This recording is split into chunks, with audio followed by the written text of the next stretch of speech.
Estamos al aire. Bien, buenas tardes, bienvenidas, bienvenidos a este nuevo encuentro de nuestra aula abierta seccional Oriente, Problemas Animales en un mundo en peligro. Primero, saludamos a nuestras y nuestros estudiantes de la seccional Oriente, a quienes va muy especialmente dirigidas todas estas reflexiones. Queremos agradecer primero que todo al personal de UDA Arroba y a nuestra comunicadora Laura Chandía, que hacen posible que tengamos este encuentro. Para mí es un gusto presentar hoy a la Fundación Raya y dos de sus representantes con los que vamos a poder compartir, quienes estamos en Medellín y llevamos ya tiempo trabajando en el mundo de la ética animal, la zoética, pues conocemos muy bien el trabajo de la Fundación, que por cierto está cumpliendo 18 años. Felicidades. Entonces, me permito primero invitarlos la semana entrante en este mismo horario a hablar de mente animal con el profesor Santiago Arango. Vamos a presentar a nuestra invitada, que es Juliana Barberi, que es ingeniera biomédica, magíster en desarrollo sostenible del Instituto Tecnológico Metropolitano de Medellín y es fundadora y actualmente directora de la Fundación Raya.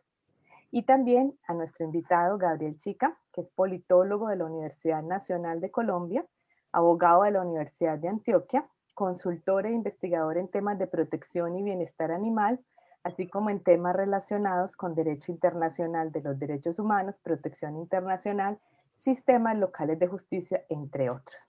Es además miembro de la Asamblea de Raya. Entonces, a Juliana y Gabriel, muchísimas gracias por aceptar nuestra invitación. Un gusto tenerlos con nosotros y los escuchamos.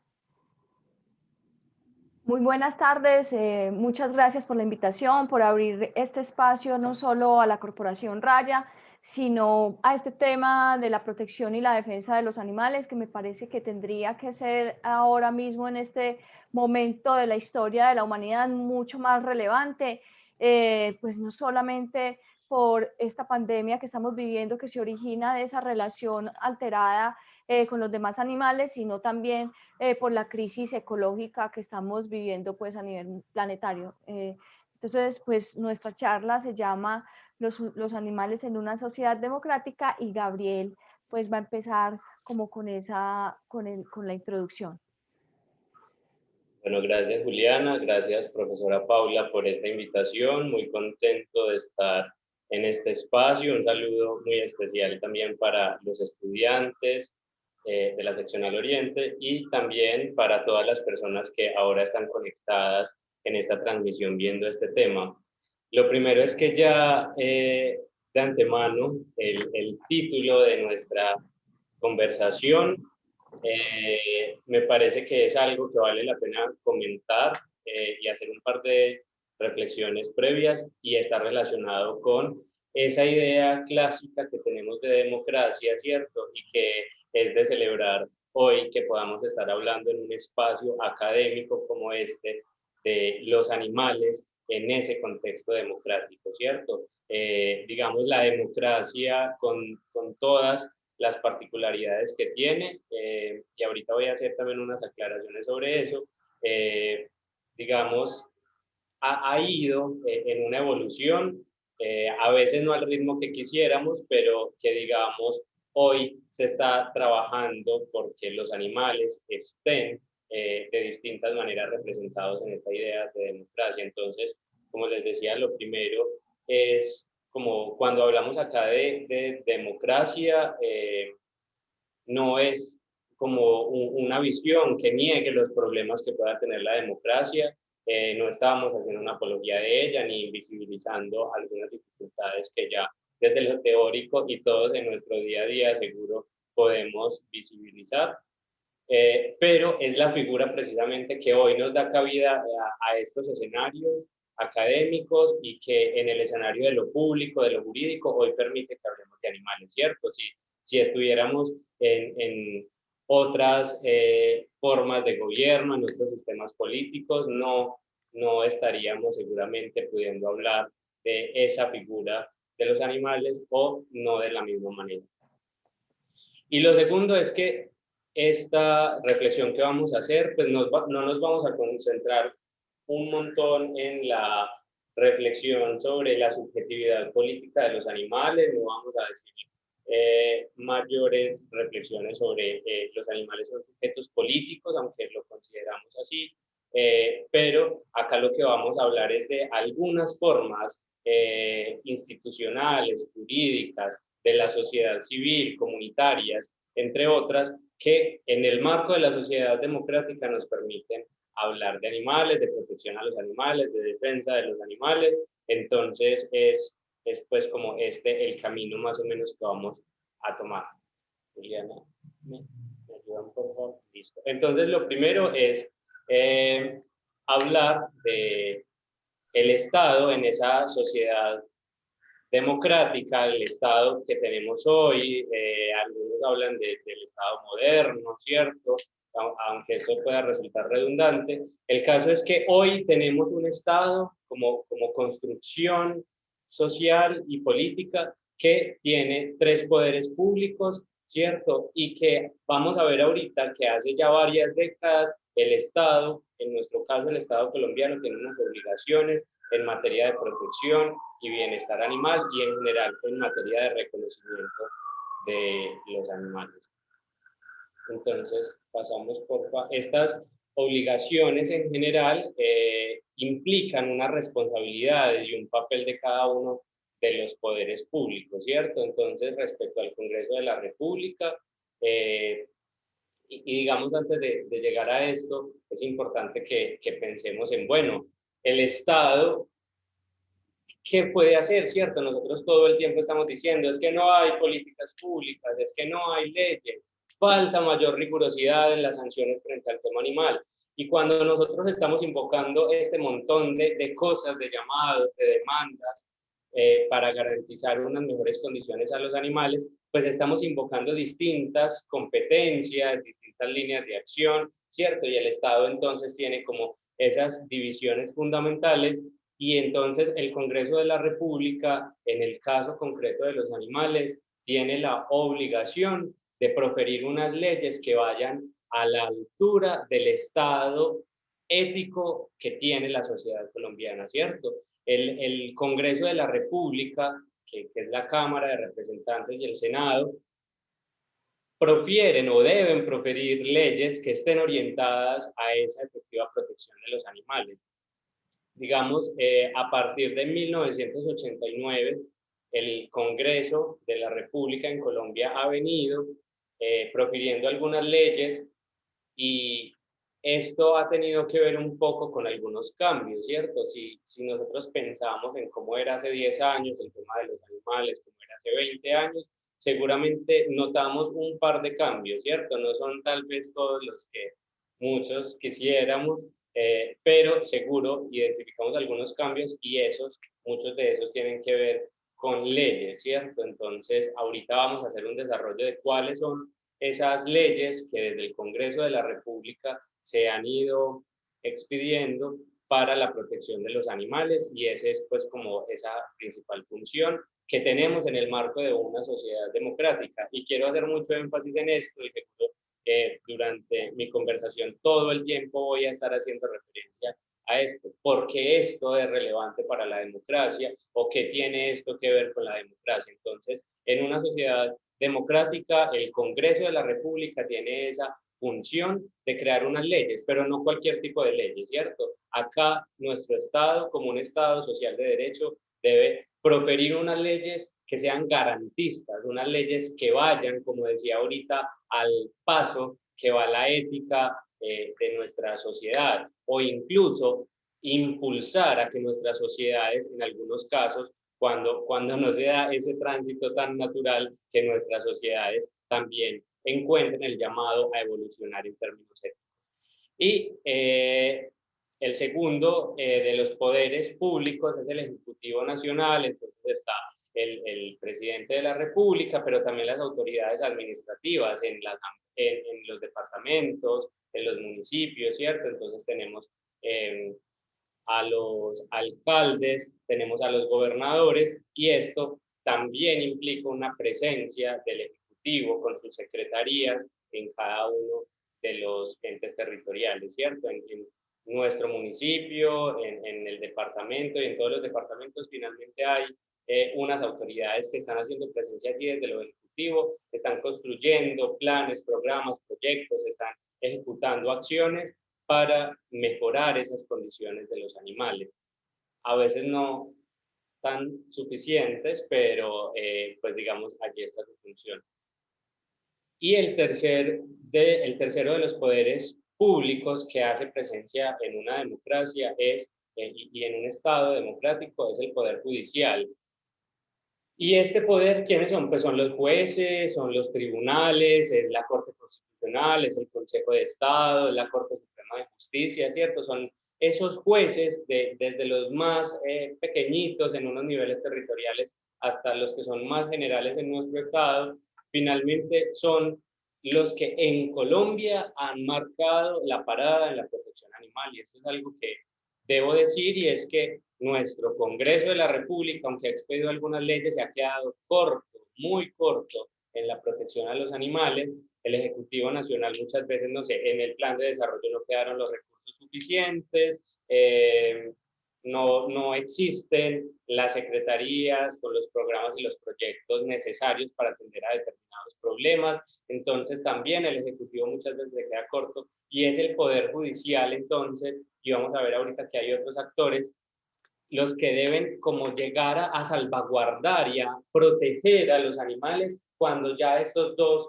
poderes antes no lo han hecho, ¿cierto? Cuando tenemos un vacío en la ley, cuando no existe una política pública, no existe un programa, un proyecto específico para proteger a los animales, pues entonces el Poder Judicial llega, y ojalá sea siempre así, porque en algunos casos no son tan garantistas, pero en el caso ideal es el Poder Judicial el que llega como a salvar todo lo que estaba ahí perdido, ¿cierto? Y a otorgar ciertas garantías a individuos o a especies o comunidades animales específicas cuando ya todo eso ha fallado. Entonces, y podemos pasar a la siguiente, tenemos esa definición de esos tres poderes públicos que en una democracia tienen la obligación de actuar conforme al llamado de nuestro constituyente. Y allí viene algo bien interesante, y es que a veces pensamos solo, no, es que la ley dice tal cosa, no, es que la Corte Constitucional no ha dicho eso, no, es que el alcalde de mi municipio no ha dicho eso, ¿cierto? Pero nos olvidamos que todos esos poderes públicos están como reunidos en lo que son los mandatos constitucionales, ¿cierto? Lo que dice nuestra Constitución, y hablo nuevamente de esa idea de la democracia y esa Constitución como la hoja de ruta que guía ese proyecto democrático que tiene un Estado como el colombiano, ¿cierto? Entonces, las leyes pueden decir muchas cosas, los decretos, las decisiones en los municipios, en los departamentos pueden decir muchas cosas, pero nada de lo que se produce al interior del Estado colombiano puede estar en contra de la Constitución. Entonces es importante siempre pensarnos esa Constitución como nuestra guía, como proyecto democrático, y pensar que fue el constituyente de 1991, un constituyente, digamos, que por primera vez en la historia colombiana reunió muchas fuerzas políticas que otrora eran supremamente contrarias, y era imposible que se les contara en un mismo espacio. Pensaron el proyecto político y construyeron y acordaron el proyecto político democrático que nosotros como colombianos tendríamos. Y es entonces allí cuando decimos, bueno, pero ¿y la Constitución qué dice respecto de los animales? Y ahorita vamos a ver que a partir de un artículo específico de la Constitución, que fue la consagración del medio ambiente sano como derecho fundamental, que se ha empezado a desarrollar toda una línea argumentativa hasta llegar al punto en que estamos hoy, en que consideramos a los animales de una manera muy distinta, para no adelantarme todavía a lo que viene más adelante, de cómo tratábamos a los animales antes. Hoy tenemos una visión completamente diferente. Entonces, esa Constitución es la hoja de ruta, tenemos estos tres poderes públicos, pero Y seguramente muchas de las personas que están viendo esta transmisión dirían, no, pero es que eso no funciona. Yo interpuse una denuncia por maltrato animal y no pasó nada. Yo intenté hacer esta solicitud administrativa a una entidad y ni siquiera me respondieron. Entonces, eso que nos están contando ahí no sirve. Pues, y yo también he tenido, digamos, sensaciones de frustración de ese tipo, pero en Colombia existen, y existen porque hablamos de democracia, ¿cierto? Existen unos órganos que son los órganos de control, ¿cierto? Entonces ahí están los que conocemos como la CIA, ¿cierto? La Procuraduría, la Personería, la Contraloría, ¿cierto? Y estos órganos que están orientados a vigilar el funcionamiento de las instituciones públicas y a garantizar los derechos y las garantías que tenemos como sociedad. Algunos dicen que tenemos los humanos, pero aquí no vamos a usar ese tipo de expresiones y específicamente vamos a hablar de eso, porque esos órganos que han sido tradicionalmente para proteger a los humanos en una sociedad verdaderamente democrática tienen que estar, digamos, allí para la verdadera garantía de las libertades y de todas las consideraciones jurídicas respecto de los animales. Entonces, por ejemplo, ¿qué podemos hacer cuando no funciona una ruta? ¿Qué podemos hacer cuando yo solicité algo y ni siquiera me respondieron? ¿Qué podemos hacer para ese tipo de cosas? Siempre va a haber una opción, ¿cierto? Entonces, interpuse un derecho de petición, no me respondieron, pues ahí no son los órganos de control, sería un juez de la República, podemos interponer una acción de tutela. Pero si hablamos ya de, bueno, no hay otros mecanismos, ni judicial, ni ejecutivo, ni de ninguno de esos, que nos sirve, están los órganos de control, como esa Defensoría, Personería, Procuraduría, que pueden llegar a crear unas acciones para garantizar esa protección que nosotros estamos invocando. Entonces, por ejemplo, yo hice una denuncia, se adelantó un trámite muy mal adelantado, no se citó a las partes, no se investigó nada, la autoridad no hizo presencia, no recolectó las pruebas, yo le llevé incluso unas pruebas y no tuvo en cuenta nada de eso, y lo que hizo fue archivar el proceso, ¿cierto? Pues existen mecanismos como por ejemplo una vigilancia administrativa que se puede solicitar ante la personería, y es este órgano que además, que es algo importante, es que tiene la competencia de garantizar los derechos colectivos y del ambiente, ¿cierto? Ya decíamos que ese derecho fundamental al medio ambiente sano ha sido el desarrollo de todo esto. La personería tiene la finalidad de proteger ese medio ambiente y esos derechos colectivos, como por ejemplo a partir de una vigilancia administrativa. ¿Cómo se hace? Que envía un escrito a esa personería diciendo, yo necesito que usted vaya y vigile esto que sucedió. Yo le llevé estas pruebas, le dije quién era el presunto responsable, le dije cuál era el sector, le mostré cuáles eran los animales maltratados, pasó esto, y no tenemos una decisión, simplemente se archivó el caso, no hubo ningún procedimiento con esto. Entonces yo les pido, señores de la personería, que vigilen este procedimiento, que eso es un procedimiento inadecuado, que ustedes deben entrar allí, digamos, a hacer algo para que eso no siga sucediendo. Continuamos.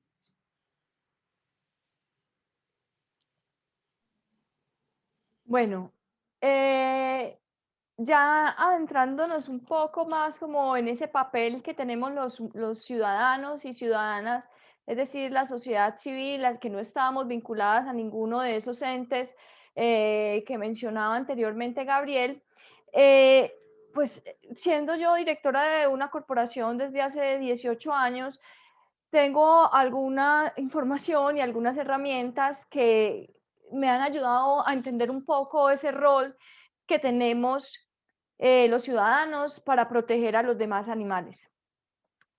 Entonces aquí hay que tener en cuenta que los ciudadanos, pues a pesar de que somos seres individuales y que yo, Juliana, puedo desarrollar mis propias acciones individuales, También es importante entender que nosotros como personas podemos organizarnos y seguir siendo parte de la sociedad civil, es decir, sin vincularnos a ningún tema de gobierno, etcétera. Y eso hace que tengamos ciertas herramientas y ciertas posibilidades diferentes a la hora de defender esta u otras causas. Entonces, hablemos del tercer sector. El tercer sector es ese que no es el gobierno y que tampoco es la empresa privada. El tercer sector somos los ciudadanos que nos organizamos y que estamos pues como en esa mitad o en esa parte intermedia entre lo privado y lo público. El tercer sector pues abarca muchísimos campos de acción. Hay organizaciones que están en el tema de la atención de desplazados, de la violencia, de los ancianos. Mejor dicho, para cualquier problemática social existe una organización. La situación con el tercer sector es que por lo general es una acción voluntaria, es decir, que no es remunerada económicamente, sino que más bien se hace por el altruismo o la convicción que la persona o el grupo de personas tenga para defender una u otra causa. Esta es una de las partes, considero yo, que son más importantes en el trabajo que realizan las organizaciones, que aquí en Colombia se llama entidad sin ánimo de lucro o organización sin ánimo de lucro u ONG, para denotar como a estas organizaciones del tercer sector. Y como les decía, pues me parece que una de las partes más importantes es ese tema del altruismo y la convicción con la que las organizaciones, la mayoría de veces, porque nada es absoluto, al menos en nuestras dinámicas humanas, pero la mayoría de veces se hace por amor a esa causa, se hace porque uno está, valga la redundancia, convencido de lo que está haciendo, uno sabe que defender a ese que en ese momento necesita esa ayuda o que está siendo sometido a un daño, pues es algo bueno, ¿cierto? Entonces,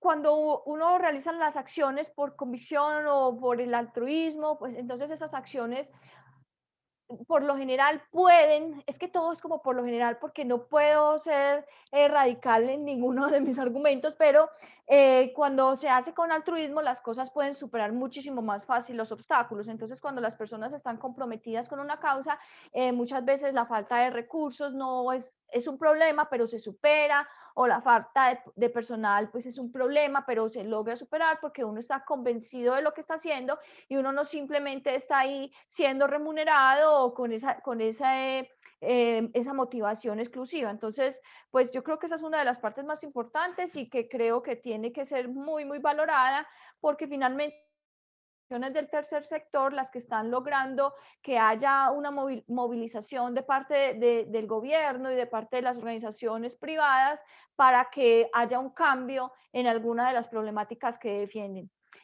Obviamente, pues cualquier persona se puede organizar, cualquier persona puede construir una red de trabajo que le permita pues trabajar por esa causa que defiende. Es muy importante, obviamente, que las organizaciones sociales se registren, se formalicen, sean legales, porque eso finalmente pues le da a este tipo de entidades pues muchísima más, no solamente credibilidad, sino muchas más posibilidades de entrar a diferentes escenarios.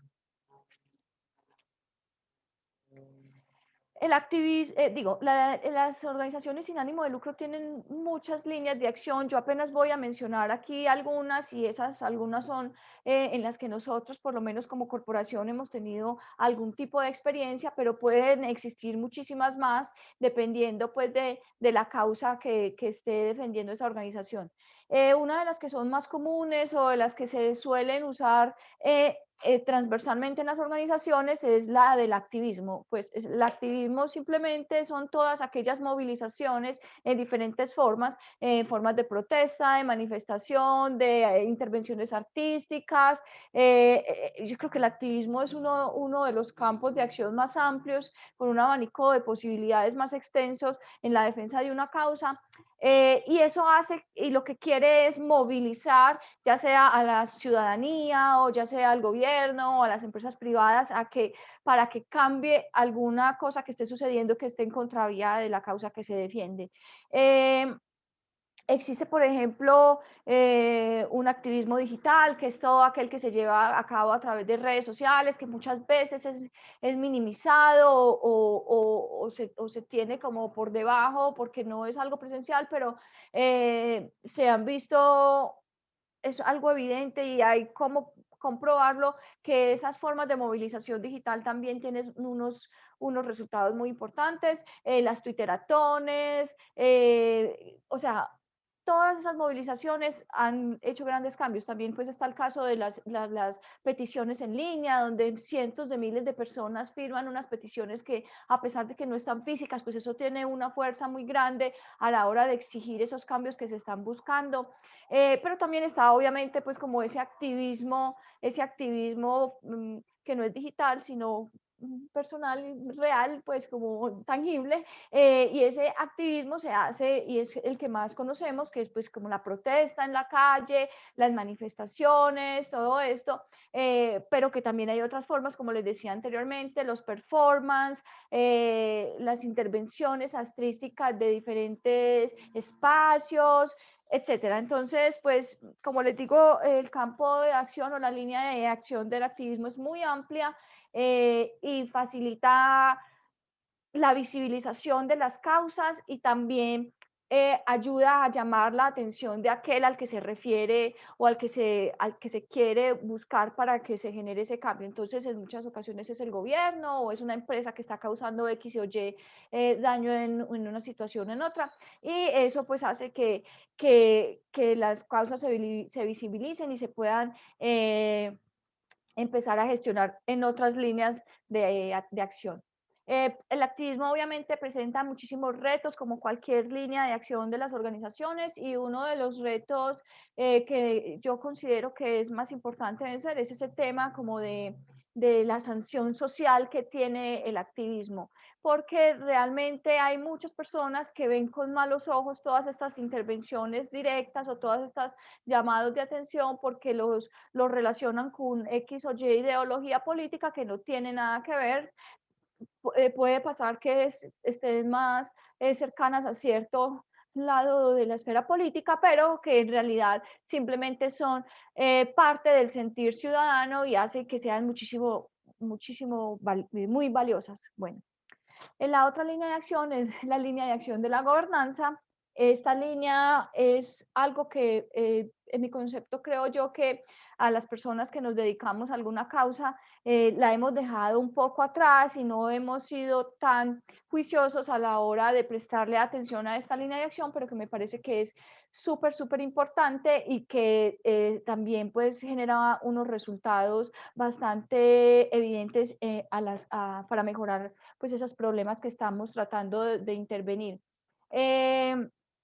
En ese sentido, por ejemplo, es súper importante que las organizaciones y el tercer sector, pues en general, empiece a tener una incidencia política, y eso no quiere decir necesariamente matricularse a uno u otro partido o lanzarse al consejo, etcétera, sino que puede tener como una influencia distinta que no sea pues de esa forma como tan directa. Por poner un ejemplo, nosotros como organización más o menos allá en el año, por allá, en el año 2005, empezamos a organizarnos con otras entidades de aquí de la ciudad que trabajamos algunas todavía por la protección de los animales. En ese entonces la ciudad era pues un lugar que no tenía absolutamente ningún programa ni proyecto creado para la protección de los animales. Veníamos de una historia muy larga de cosificación de los animales, en que los animales simplemente eran esos elementos de producción, los caballos carretilleros, no había ninguna política para la atención de los animales que habitan en las calles, de los perros y los gatos. Y como organizaciones decidimos, a raíz pues como de esas dificultades que tenemos en cierta medida como entidades sin ánimo de lucro y de la falta de conocimiento y de familiarización que tiene la sociedad sobre estas entidades, pues decidimos organizarnos para alcanzar una curul en el Consejo de Medellín con uno de nosotros como representantes que únicamente y exclusivamente se dedicara a crear cosas que ayudaran a los animales. Entonces se constituyó un movimiento llamado Fauna. Ese movimiento, pues es un movimiento que ha sido ejemplo a nivel, yo creo que de Latinoamérica, que logró durante 3 años consecutivos una curul en el Consejo, y que gracias a esa curul, pues, Medellín es la ciudad que es en temas de protección animal. Eso no quiere decir que Medellín sea perfecta en temas de protección animal, porque no lo es, y probablemente los cambios de administración y los cambios de, o la eliminación o la modificación de esa curul en el Consejo, pues va a causar que, puede causar que los programas pues se deterioren o no sean tan eficientes como eran al principio. Pero es muy importante que el mensaje aquí es cómo esa organización y cómo la unión de organizaciones logramos algo que no se había logrado en muchísimas décadas, y que pues en una década, un poco menos de una década, habíamos cambiado por completo el rumbo de la protección animal en Medellín. Asimismo, buscar espacios de participación ciudadana en la administración es algo súper importante.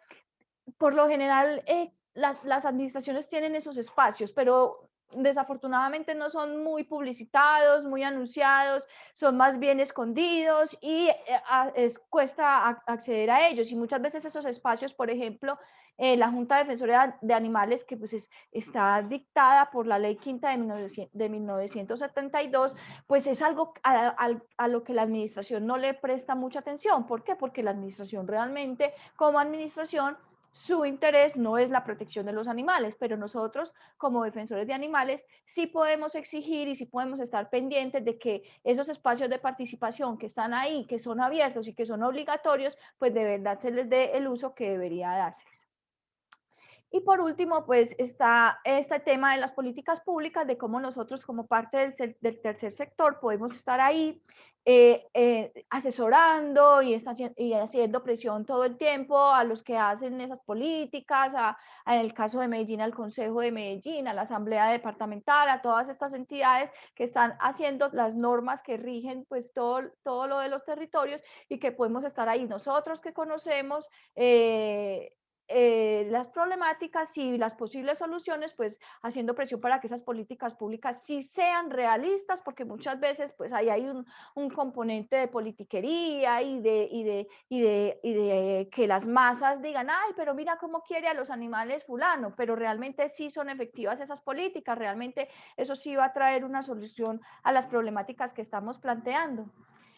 Otra línea de acción pues es la educación. Esa es fundamental, no puede faltar en ninguna causa social la educación. El cambio de conciencia o de paradigma de las sociedades a través de esa formación, de la sensibilización, de la creación de diferentes escenarios en los que se construye el conocimiento. No solamente está pues la parte académica, sino que nosotros por lo menos ahora tenemos un amplio abanico de posibilidades con las redes sociales, de estar generando conocimiento relacionado con la protección animal. Aquí hago una cuña. Nosotros tenemos, por ejemplo, un podcast que se llama Ládralo. Este podcast ya lleva 6 años funcionando, y es un podcast en el que tratamos con diferentes expertos de toda Latinoamérica temas de protección animal que son muy interesantes y que ayudan a la formación del que es defensor de animales, ¿cierto? Y pues en ese sentido, las organizaciones sin ánimo de lucro tienen un reto muy grande, que es empezar a fijarse en la educación formal. Pues casi todo lo otro es educación informal, pues es educación informal, pero debemos empezar a tener un camino fijo y definido en temas de formación, de educación formal para las organizaciones, para las personas protectoras y defensoras de los animales, que de verdad pues como que forme con todas las diferentes ramas del conocimiento que se requieren para uno defender a los animales, que van desde la ética, medicina veterinaria, biología, etc. Está pues el campo de atención, el campo de atención directa, o la línea de atención directa, pues que por ejemplo en el caso de nosotros se refiere a la prestación del servicio veterinario gratuito en lugares apartados, remotos y vulnerables del país, pero obviamente hay otros campos de acción que son muy difundidos, muy conocidos, como el rescate, rehabilitación y entrega en adopción de los animales.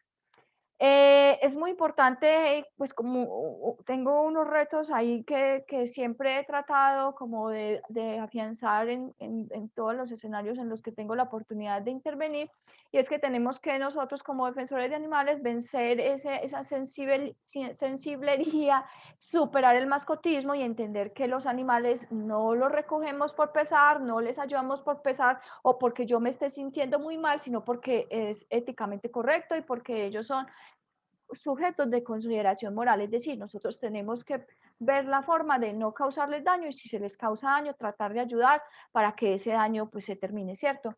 En ese sentido, pues lo del superar el mascotismo es muy importante entender que los animales no son solo los perros y los gatos, la gente pues, por ejemplo, en 18 años a mí todo el mundo me dice, pero ustedes no recogen perros, entonces, ¿qué es lo que hacen? O sea, los animales, esos son dos especies de 1 millón de animales según Mora, que 1 millón de especies animales que existen en la Tierra y todas ellas tendrán que enfrentar un impacto diferente. Entonces, pues tenemos que superar el mascotismo y tenemos inclusive que empezar a pensar en los daños que hace la domesticación en las demás especies y en esa dependencia tan extrema que hemos creado de esas especies a nosotros como seres humanos.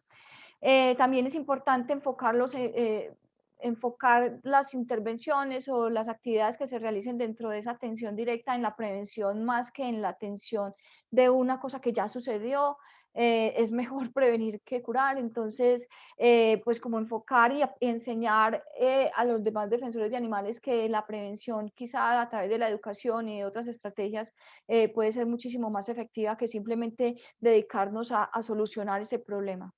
Y bueno, pues lo último es que obviamente como cualquier cosa que se hace en la vida y muchísimo más cuando se tiene la vida de otros animales a cargo o de otro individuo a cargo, pues es muy importante que sea una acción responsable, que sea una acción con todos los protocolos de calidad, que no se escatime en gastos y que no se escatime en formación para que esos animales estén bien atendidos. Y por último, pues tenemos esa línea de acción académica que es mucho, tiene que ver con lo que está haciendo la profesora Paula el día de hoy, con toda esta línea pues, de charlas relacionadas y referentes a la protección animal.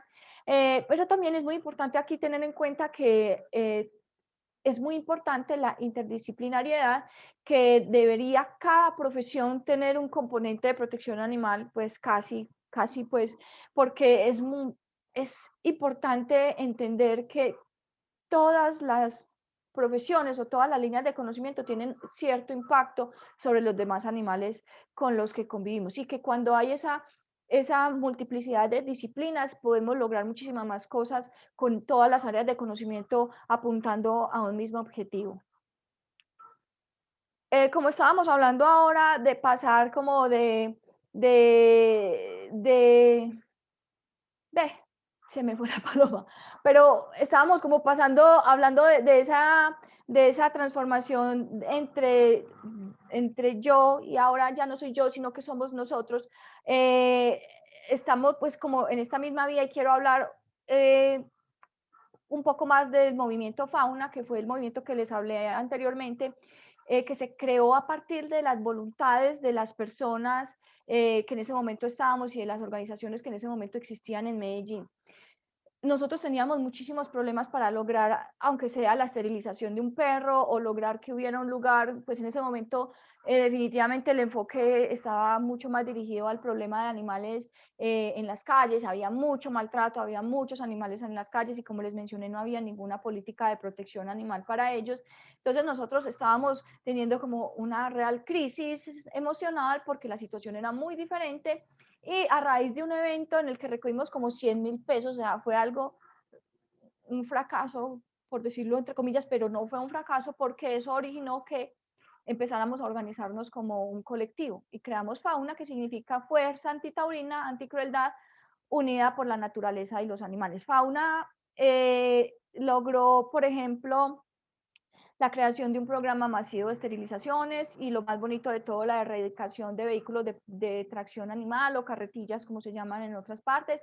Esto fue un hit y fue o sea, eso fue lo más hermoso que le ha pasado a esta ciudad, ese proceso de sustitución de esos animales y de acompañamiento a las familias, porque ahí tiene que tenerse en cuenta otra cosa, no es simplemente vamos a quitar esto y no importa lo que pase con esas sociedades o con lo que estaba sucediendo con las personas o comunidades que estaban teniendo que ver ahí, sino que vamos a hacer un acompañamiento en aras de la sostenibilidad, de la verdadera sostenibilidad de los territorios, y vamos a hacer ese acompañamiento. Entonces estuvimos acompañando a los cocheros y bueno, se hizo ese programa de restitución, también se creó el Escuadrón Anticrueldad Animal, se creó la Inspección de Protección Animal, se creó el programa de animal de compañía escolar, el programa de animal de compañía comunitaria y muchísimos otros acuerdos y programas pues que ahora hacen que Medellín sea una de las ciudades más amables con los animales en Latinoamérica. Y eso es muy importante porque además dio paso a que otras ciudades cogieran este ejemplo y empezaran a tener unas candidaturas exclusivamente para la protección animal, como es el caso, por ejemplo, de Terry Hurtado en Cali o de Andrea Padilla en Bogotá, que están haciendo un trabajo fenomenal en esas ciudades, que están teniendo de verdad un cambio y que se ve que ese espacio está siendo muy bien aprovechado y que se están logrando cosas verdaderamente importantes por los animales. Asimismo, pues es muy importante que haya una incidencia de estas organizaciones o de nosotros como defensores de animales en la creación de planes de desarrollo y de programas que pues se ejecuten esos planes, porque de nada sirve nosotros llegar, por ejemplo, a una curul sin ninguna idea de cómo funcionan los planes de desarrollo y que tengamos muchas ideas para hacer proyectos, pero que en los planes de desarrollo no estén incluidos los animales y no haya presupuesto para absolutamente ninguno de los programas. Entonces, pues ese es un punto muy importante, que los planes de desarrollo verdaderamente incluyan un presupuesto significativo, bien planeado, que se sepa en qué se va a utilizar esa plata y que eso sí tenga una eficiencia real, porque por ejemplo me he encontrado el caso de ciudades en las que el plan de desarrollo destina, ciudades con una problemática de 200.000 animales en la calle y destina 100 millones de pesos para la atención de esos animales, pues evidentemente eso ahí no tiene ningún sentido, eso no va a hacer ninguna diferencia y eso es una forma de mantener callados a las organizaciones, a los defensores de animales y decir, no, pero ¿cómo así? Mire que sí estamos haciendo. Y realmente no estamos haciendo, porque 100 millones de pesos para atender solamente, hablando de animales domesticados como perros y gatos, una población de 100.000, pues realmente no hace nada.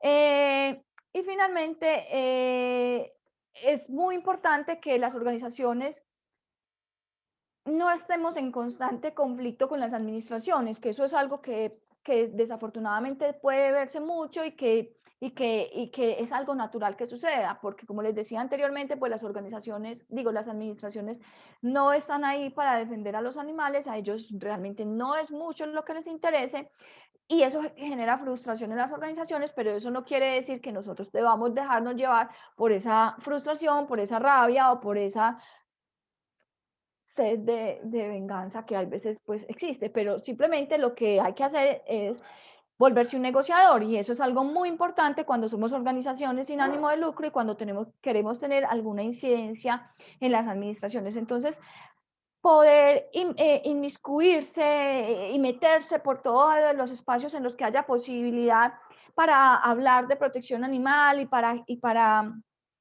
estar ahí como representantes no solamente de los animales, sino de las demás organizaciones defensoras de animales, es súper importante. Aquí hay algo que quisiera mencionar, porque también me parece que es súper estratégico, y es que cuando nosotros estamos en estos espacios, nosotros no podemos ser unas personas que nos digan que hay un perro amarrado, y eso no quiere decir que eso esté mal, y eso no quiere decir que no se deba hacer, simplemente quiere decir que hay espacios para todo, pero que me digan hay un perro amarrado y entonces yo vaya y me ponga a llorar y entonces todo sea un drama. No, esos son espacios en los que yo tengo que pensar con cabeza fría, y yo tengo que saber que si hago esa movida o hago otra, yo no voy a ser la perjudicada, porque yo creo que ese sería como ese sería el mensaje final mío para terminar como mi parte. Nosotros no estamos haciendo nada de esto por mi bienestar. Yo no estoy haciendo esto porque a mí me da pesar y porque yo quiero que me deje de dar pesar. Yo no estoy haciendo esto porque es que yo sufro mucho cuando yo veo esos camiones llenos de animales que van para el matadero. Es que yo sufro mucho, sí, yo sufro mucho y probablemente eso en algunas etapas de mi vida ha significado que yo tenga que hacer un alto y pensar hasta qué punto puedo dejar que mi cabeza y mi sentimiento me manejen de esa manera. Lo único que yo quiero decir con esto es que nosotros tenemos que entender que nosotros vamos a estar ahí en representación de los animales, no en nuestra propia representación. Yo estoy ahí para defender lo que sea mejor para los animales y no lo que sea mejor para mí. Y en ese sentido, entonces yo tengo que tener la capacidad de negociar con unas entidades que no tienen idea de nada, porque no tienen ni la formación, ni muchísimo menos la vocación y el sentimiento, y que tampoco se han formado ya dije que se habían formado, no se han formado al respecto y tampoco tienen interés de sacar las cosas adelante, porque es que en las administraciones se cambia de personas cada 4 años casi siempre, y eso hace que haya una falta de continuidad. Nosotros somos los que garantizamos esa continuidad y nosotros con nuestra capacidad de negociación, nuestra formación propia, porque eso era lo otro que iba a decir, nosotros tenemos que formarnos en todos los aspectos, y formarnos significa educación formal y educación informal, y leer y leer y leer y estar todo el tiempo entendiendo qué es lo que está sucediendo. Pero si nosotros nos quedamos en el sentimiento y nos quedamos en qué pesar y no cogemos un libro y no nos formamos y no tenemos esa argumentación que se necesita en un espacio de trabajo articulado con la administración, pues realmente los que van a salir perjudicados son los demás animales. Bueno, y con esto, con lo que termina Juliana, creo que llegó a un punto bien importante que yo quería abordar, y es cuando Juliana nos dice, cuando llegamos a estos espacios de representación, estamos representando los intereses de los animales, ¿cierto? Y es precisamente a eso a lo que quería llegar, porque, digamos, cuando hablamos de los animales en la democracia y esta discusión que les dije solo íbamos a abordar de manera muy superficial, esa idea del animal como sujeto político, pues efectivamente hoy la manera que encontramos para representar o para gestionar políticamente los intereses de los animales es precisamente a través de la representación, ¿cierto? En espacios institucionales como los que nos mencionaba Juliana, como la Junta Defensora de Animales, que debe existir en todos los municipios de Colombia, pero también de otros espacios, mesas técnicas, mesas académicas, donde podamos participar desde los las distintas condiciones que tengamos van a ser fundamentales. Y esta participación de Juliana como directora de la Corporación Raya lo que nos invita o lo que nos permite precisamente es pensar cómo, al margen de toda esa carreta que yo les echaba al principio relacionada con unos poderes públicos, unos elementos del Estado, nada de eso va a funcionar solo, y el poder de la sociedad civil individual y organizada lo que va a permitir es precisamente un impulso de esas instituciones, de esas entidades. Entonces es también como un llamado a, venga, es que cuando hablamos de democracia no nos estamos imaginando que todo va a ser perfecto y vamos a estar todos tomados de la mano y ya, y vamos a ser felices todos. La democracia es eso, la democracia son pugnas por espacios, y muchos de esos son pugnas por espacios de representación en escenarios políticos. Entonces, esa experiencia de Rayas es precisamente un ejemplo de una organización de personas que durante 18 años de conformada esta corporación ha estado luchando por los animales, atendiendo a los animales, pero también representando en múltiples espacios democráticos, en múltiples espacios institucionales a los animales y los intereses de los animales, ¿cierto? Es esa, por ahí a veces hay expresiones que se hacen comunes como los animales no tienen voz, ¿cierto? Pero los animales sí tienen voz, tienen voces múltiples, ¿cierto? Expresiones múltiples, solo que no las entendemos y solo a partir de ciertas sensibilidades morales y políticas empiezan a ser representados en el escenario de la democracia, y es así como se puede avanzar como comunidad y como sociedad. Entonces, digamos, habiendo hablado de esos componentes del Estado, esos elementos de por qué podemos hablar de los animales en la democracia, cómo algunos actores, algunas instituciones tienen que ver con el posicionamiento de los animales dentro de las democracias, y cómo la sociedad civil, como en este caso la Corporación Raya, tiene que ver con las luchas, con los logros que se van teniendo con relación a los animales. Ahora entonces es importante para nosotros hablar de cómo esa democracia, ese lugar de los animales en las democracias, tiene que estar consignado, tiene que estar de manera muy clara, estipulado en las normas y en los desarrollos jurídicos en general que hay en los estados, en un estado que se pretenda llamar democrático. Entonces, lo primero que vamos a mencionar acá es esto que hemos llamado como el mandato constitucional de protección a los animales, y tiene que ver como con una secuencia cronológica, ¿cierto? Y es que en Colombia, desde 1989, se creó una ley, que es la Ley 84 de 1989, que se conoce también como el Estatuto Nacional de Protección a los Animales, ¿cierto? Y ese es como el libro sagrado de la protección a los animales en Colombia, porque, digamos, fue el primero. O sea, pensemos que estuvo en 1989 este primer texto normativo, y que hasta hoy sigue vigente y ha sido el que ha impulsado muchos de los logros que ha habido con relación a los animales.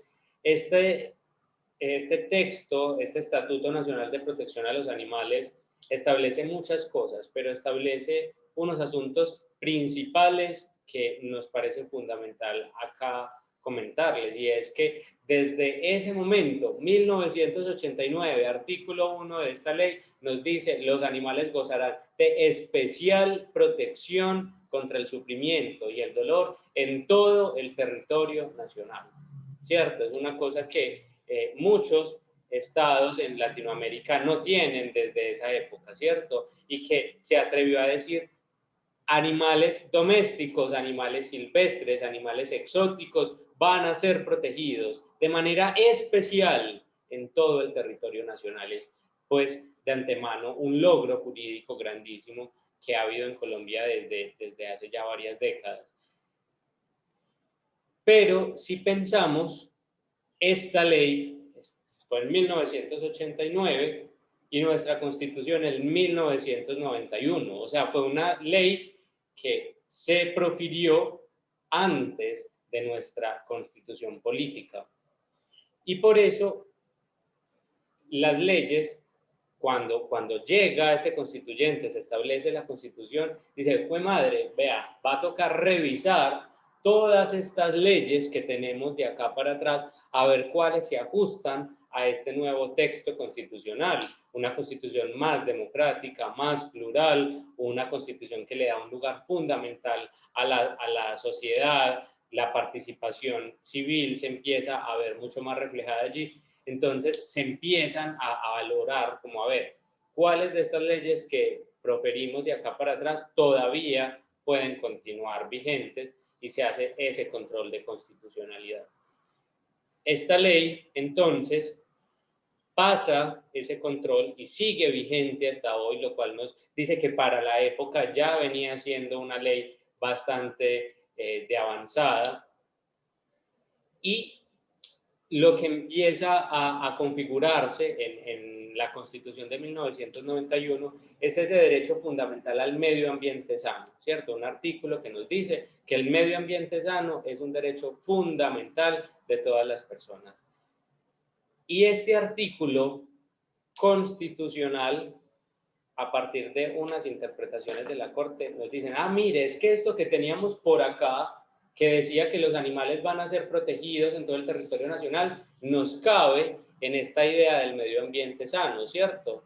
Y por eso hoy podemos hablar de que esa protección a los animales, aunque fue dicha por el legislador colombiano antes de la Constitución, hoy es un mandato constitucional, ¿cierto? Entonces es una interpretación que es bien importante que nosotros pensemos cómo un Estado democrático se ha pensado un derecho y un desarrollo jurídico que considera que los animales deben ser protegidos de manera especial en su territorio.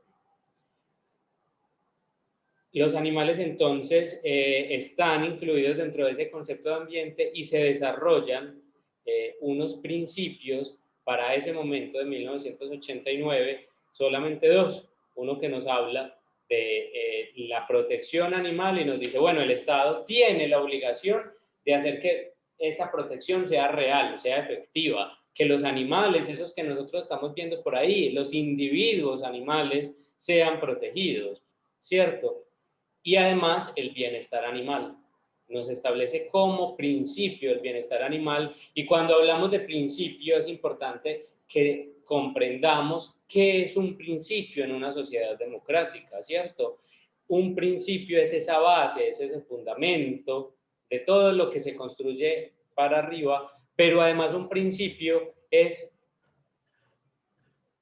una forma de irradiar todo lo que viene después, ¿cierto? El principio irradia todo lo que va a venir después. Entonces, cuando decimos que la protección y el bienestar animal son unos principios, es porque siempre en cualquier decisión que va a tomar una autoridad pública en Colombia debe considerar estos principios, tenerlos en cuenta y ver si se ajusta a esos principios o si es necesario realizar algunos cambios para que se ajuste. Y cuando hablamos de bienestar animal, eso es algo importante, que es mucho más pues de la índole de los veterinarios, pero que el derecho, digamos, ha tomado parte de ello, es entender ese bienestar animal como unas libertades, como unos principios y como unos criterios que se tienen que cumplir para que digamos ese animal está en unas condiciones de bienestar, ¿cierto? No es que el animal está gordito,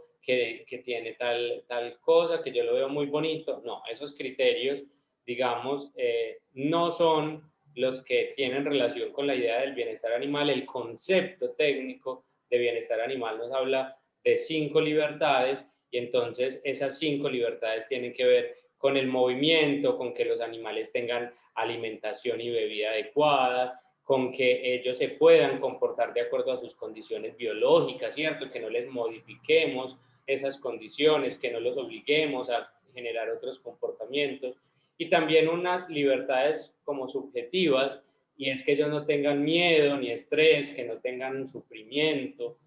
Y cuando hablamos de libertades, y desde esta perspectiva de la que estamos hablando hoy, de un Estado democrático, estas libertades de los animales hacen parte de toda esa configuración democrática que queremos construir, ¿cierto? Cuando decimos son 5 libertades, estamos diciendo no es pobrecito el animal, ¿cierto? No es que queremos que el animal que esté bien y que el animal, que pecado, pueda no sufrir. No, cuando estamos hablando de 5 libertades en el marco de una sociedad democrática, es que son unas libertades que se deben exigir y que nuestro ordenamiento tiene unos mecanismos para que podamos exigirlas y que podamos solicitar a las autoridades competentes que haya un cumplimiento real y efectivo de ellas. Entonces, cuando venimos hablando de una democracia y de esa figura de los animales en una sociedad que está en riesgo, hablamos precisamente de esa necesidad de que se cumpla y que haya unos mecanismos jurídicos para cumplirlo, y es eso lo que vamos a abordar en digamos, en esta parte que sigue.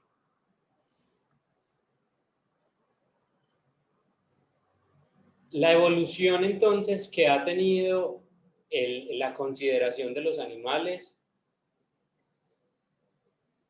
es muy significativa. En Colombia hubo una ley que es la 1774 de 2016, que la conocen mucho las personas por este tercer puntico que ponemos en la presentación, que habla de la consagración del delito de maltrato, ¿cierto? La gente dice, la ley 1774 fue la que estableció el delito de maltrato, pero esta ley tuvo un cambio simbólico fuertísimo, fundamental para la comprensión del tema animal en Colombia, ¿cierto? Y es que empezó a decir, por primera vez en la ley, ya había una sentencia en el 2010 que lo mencionaba, pero por primera vez el legislador colombiano estableció que los animales no son cosas. Y dice también en ese primer artículo de la ley 1774, los animales como seres sintientes no son cosas. Y algunos podrían decir, no, pues es que eso, eso uno sabía, ¿cierto? Cuando uno estaba en su casa y uno veía al perrito y el perro lo saludaba a uno y el perro se ponía feliz cuando uno llegaba y el perro se ponía triste cuando uno se iba y el perro lloraba cuando tenía frío y el perro se escondía cuando tenía susto por algo, pues uno decía como, pues es que claramente los animales no son cosas, ¿cierto? No, ese perro se está escondiendo, pero las cosas que tenemos al lado nos esconden, ¿cierto? Y eso que para nosotros es muy intuitivo y que podemos decir, no, pues valiente cosa hizo la ley, ¿cierto? ¿Para qué decir una cosa que es tan obvia?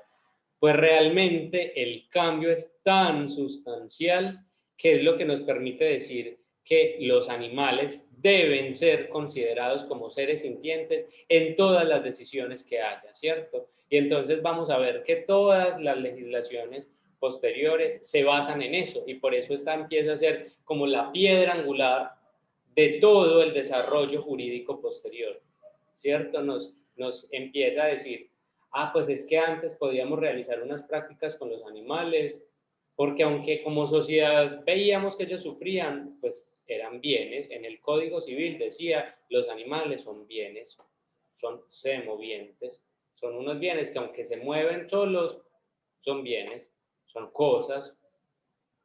Entonces, ese cambio jurídico lo que viene a decir es, venga, no, vamos a construir otros parámetros, casi que venga, replanteémonos el lugar que tenemos acá como sociedad y que le hemos venido dando a los animales, ¿cierto? Y por eso volvemos a la importancia de esa idea de democracia. Es una democracia creciente, ¿cierto?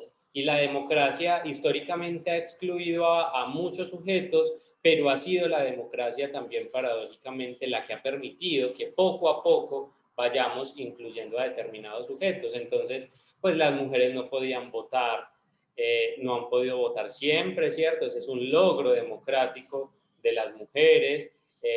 Ha habido consideraciones terribles con relación a las personas afrodescendientes, a las personas que tienen condiciones étnicas específicas o variadas, como las tenemos todos, personas que por su edad, digamos los niños, niñas y adolescentes no han tenido derechos siempre, como lo conocemos ahora, y ese ha sido un logro democrático para los niños, las niñas y los adolescentes. Las personas con discapacidad no han tenido los mismos derechos que tienen ahora. Las personas de la comunidad LGBTI o que tienen identidades de género y orientaciones sexuales diversas no han tenido las mismas garantías que tienen ahora, pero había como algo, y sigue habiendo, pero ahora menos, como algo que nos decía como, pues sí, es que todos ellos finalmente son humanos, ¿cierto? Y hay como una barrera, que es una barrera de especie, es una barrera especista, ¿cierto? Es una barrera que nos hace pensar que porque son de diferente especie podemos discriminarlos, es precisamente esa barrera la que empezamos a, digamos, sobrepasar con esta idea de los animales como seres sintientes. Vamos a ver que todo lo que se ha venido después ha sido, venga, tenemos que cambiar esto porque es que los animales son seres sintientes. Tenemos que hacer esto porque los animales son seres sintientes. Entonces, ese va a ser de ahora en adelante como esa mirada que nos va a permitir analizar qué cambios debemos realizar como sociedad democrática con relación a los animales. Entonces ha habido un cambio en esa naturaleza jurídica de los animales, ¿cierto? Ya no son bienes propiamente. Esa sintiencia, esa idea de los seres sintientes, empieza a ser el estatus jurídico de los animales y es lo que empieza a que haya ciertas consecuciones, ¿cierto? Hay, seguro algunos habrán visto por ahí sentencias donde se reconocieron una acción de tutela a una familia interespecie y unas garantías específicas a un perro. ¿Por qué? Porque es un ser sintiente. Entonces ese estatus jurídico del animal es lo que empieza a permitir un avance jurídico en esa consideración. Como les decía ahora, esta ley 1774 consagró el maltrato animal como delito. Ya antes el maltrato animal era un asunto administrativo. Yo veía que alguien había maltratado a un animal, lo denunciaba ante el inspector de policía, el inspector llevaba el caso, adelantaba todo y le imponía una multa, ¿cierto? Una pena económica. Pero a partir de esta ley 1774, los animales empiezan a ser considerados como seres sintientes y como son seres sintientes, entonces empieza a castigar mediante el tipo penal de maltrato animal, o sea, el código penal, que es el que mete a las personas a la cárcel, que es el que establece unas sanciones, digamos, distintas y más graves a las personas. Entonces esa consagración del delito de maltrato animal dice por primera vez en Colombia que las personas que maltratan animales podrán ir a prisión hasta por 3 años, de 1 a 3 años, pero también que van a tener que pagar unas multas que pueden ir de 5 a 60 salarios mínimos mensuales legales vigentes, pero además multas o sanciones como que podrán ser inhabilitados para realizar funciones que tengan que ver con los animales. Y otra cosa muy importante de esta ley y de este paso de los animales de cosas a seres sintientes es que se establece el principio de solidaridad social, ¿cierto? Que es un principio bien importante para esta discusión de los animales en la democracia, porque empieza a decir, venga, es que los animales y el cuidado de los animales es responsabilidad de todos, del Estado y también de la sociedad civil, y por eso cuando Juliana nos hablaba de todo lo que hace Raya, nos está hablando también de eso que hoy entendemos como el principio de solidaridad social. Como todos estamos haciendo algo para proteger a los animales y todos debemos hacer algo para proteger a los animales. Entonces, no sé si continuamos.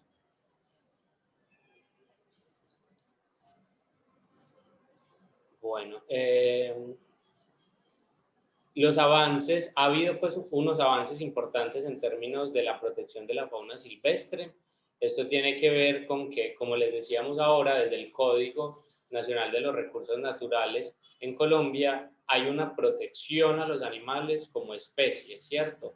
Porque desde una perspectiva de la conservación consideramos que no se debe impactar a los ecosistemas, que no debe haber afectaciones a las especies, que hay que proteger a las especies, hay que conservarlas, hay que salvaguardarlas para que no se extingan, para que no generen beneficios ecosistémicos y que así podamos nosotros como humanos, egoístas y todo lo demás sobrevivir.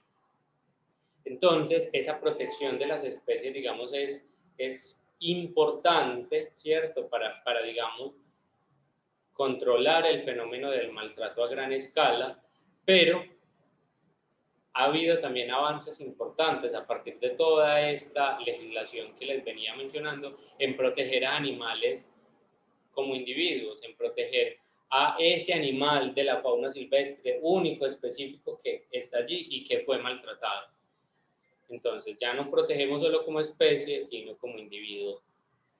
Ha habido adopción pues Colombia ha adoptado, ha suscrito convenios internacionales que tienen que ver con la conservación del medio ambiente, con la protección de distintos tipos de especies, conservación de delfines, de distintos tipos de fauna acuática, silvestre, de aves, convenios como el CITES, que es el Convenio para el Comercio Internacional de Flora y Fauna Silvestre, que nos dice que nos dice que, estaba por acá leyendo la pregunta y creo que se adelanta algo que vamos a hablar ahorita, me alegra mucho que esté por ahí, y es que este convenio CITES nos dice, a partir de unas listas, cuáles animales están en distintos tipos de peligro de extinción, y que entonces los estados deben cooperar y establecer unas reglas para que no vayamos a generar esos impactos en los ecosistemas.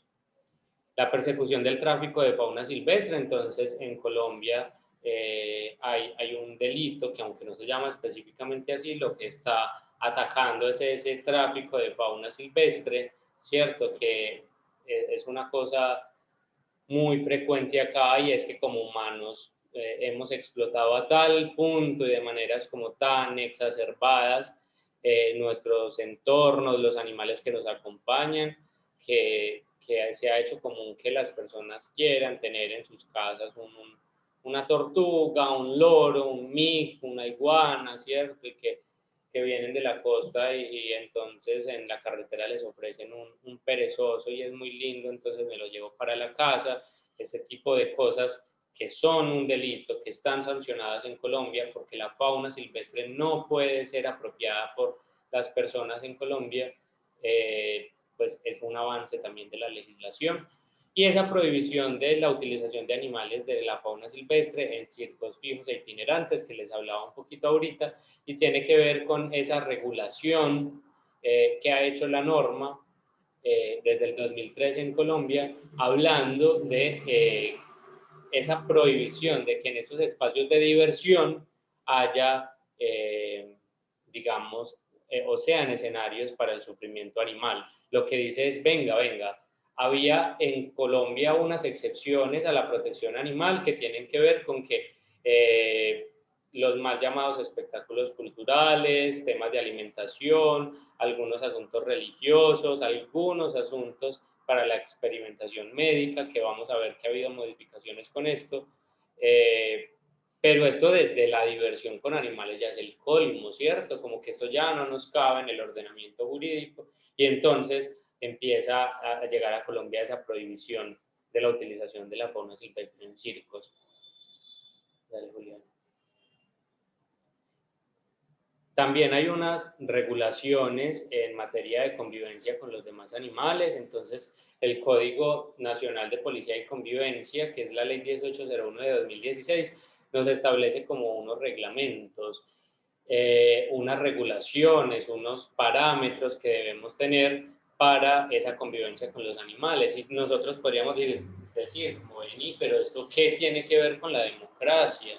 ¿Cierto? Y es precisamente que el Código Nacional de Policía y Convivencia crea unas reglas para que podamos convivir armónicamente considerando los intereses que tengo yo, que puede tener mi vecino, que puede tener la administración de mi unidad, pero también los intereses de los animales, ¿cierto? Que deben estar incluidos allí en esos análisis. Los animales en los espacios comunes,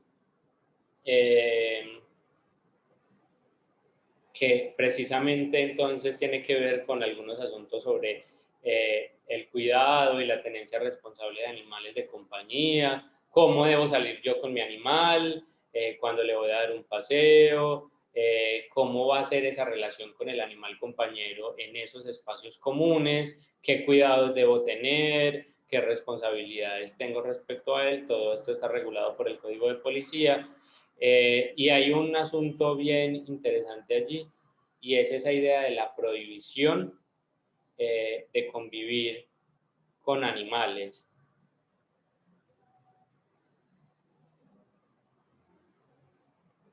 En algunas estaba viendo si la pregunta era específicamente sobre esto, veo que hay como una variación, entonces ahorita la podemos abordar, y es que hay algunas unidades residenciales donde resulta que el reglamento prohibió convivir con animales. En esta unidad se prohíbe que convivan animales, que haya animales en los apartamentos. No, esta va a ser una unidad sin animales.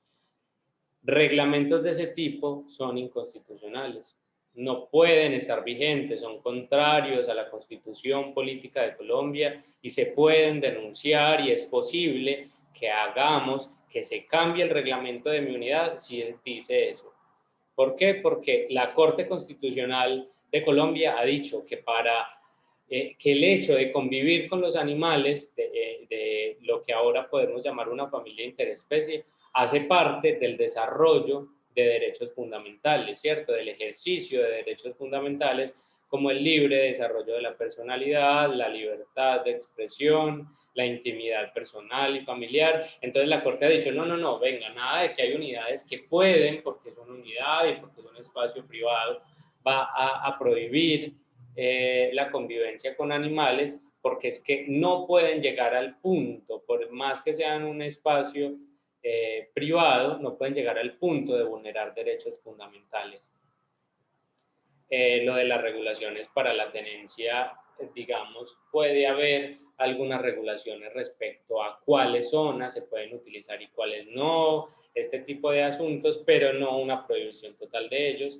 Y hay algo, digamos, que es muy controversial y es el tema de los ejemplares de razas de manejo especial, que hasta hace muy poco se conocían como caninos potencialmente peligrosos, que son unas razas específicas o perros que cumplen con unas características específicas y que, digamos, esta denominación no hace que el perro necesariamente sea peligroso, sino que el responsable o cuidador del animal tenga como compromiso y como obligación que cumplir con unos cuidados específicos, ¿cierto? Entonces, si yo soy cuidador de un animal de raza de manejo especial, pues además de la trailla, la cuerdita que ya le debo, digamos, poner siempre para llevar, pues voy a tener que pasearlo con un bozal. ¿Por qué? Porque esto puede prevenir otros accidentes, lesiones a otros animales, a otras personas.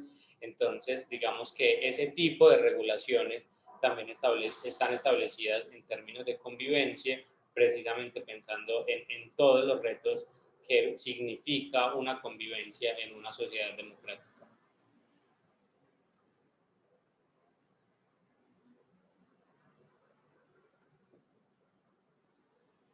Hay algo importante y es que, bueno, no solo hemos crecido en algunas normas frente a avances, digamos, y garantías adicionales a los animales, sino que también hemos ido consiguiendo como sociedad como que cada vez sean menos las conductas que podemos tolerar, ¿cierto? Que antes decíamos, no, pues es que eso es cultural, no, pues es que hacer esto es normal porque en mi barrio siempre se ha hecho. Estas prácticas deportivas con animales se han hecho siempre, entonces pues deben permanecer. No, hemos ido avanzando en decir, hay cosas que ya como sociedad democrática no podemos tolerar y algunas tienen que ver con algunas exigencias adicionales para mantener las prácticas taurinas.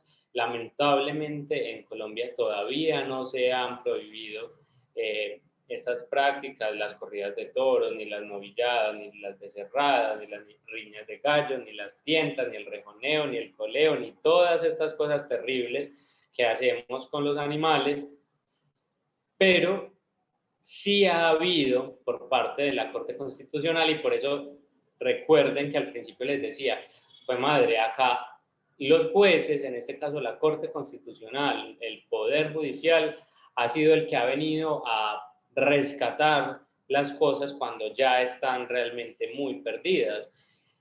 Y es que nuestro legislador, nuestro Congreso de la República, le ha dado miedo históricamente regular el tema de los toros. Pues le ha dado miedo de un lado y no le ha interesado del otro, ¿cierto? Porque muchos de los congresistas son taurófilos, tienen vínculos con personas que explotan a los animales a partir de estas prácticas mal llamadas culturales.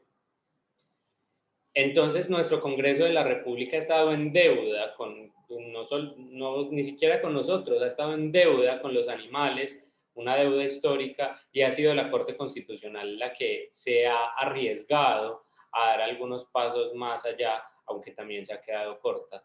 Y es que en Colombia existe una sentencia que es la C666 de 2010 que empezó a regular el tema de los toros. Y dijo, bueno, pues los animales son seres sintientes, vamos a proteger acá el derecho fundamental a la libertad de expresión, vamos a proteger algunos derechos culturales, pero vamos a establecer unos límites para esto. Si lo que vamos a proteger es la cultura, vamos a hacer que las prácticas taurinas permanezcan solo en aquellos espacios donde tradicionalmente se han venido desarrollando. Ahora no me van a salir a mí con que ya en este nuevo territorio nos encanta ir a las corridas de toros y entonces vamos a montar un espectáculo con toros o con alguna de estas prácticas. No, la Corte dice solo donde ya han sido tradicionales y nos dice, para eso, para que sean consideradas tradicionales, debe haber una ininterrumpibilidad, debe haber una regularidad en las prácticas y precisamente estos son como los criterios que debemos utilizar para que podamos hablar de esta permanencia. Entonces, ¿cuál ha sido el logro acá? Hemos conseguido que haya menos excepciones al maltrato animal. Bueno. Otro de los logros en estas excepciones, en conseguir menos excepciones, es que antes, en el 89, se consideraba todavía como una excepción, como venga, no castiguemos a la gente que hace pesca deportiva. A partir de una sentencia del 2017, la C045, la Corte Constitucional dijo, no venga ya nomás con la pesca deportiva, pues ya dijimos que solo van a permanecer las conductas que son necesarias para la supervivencia del ser humano, ¿cierto?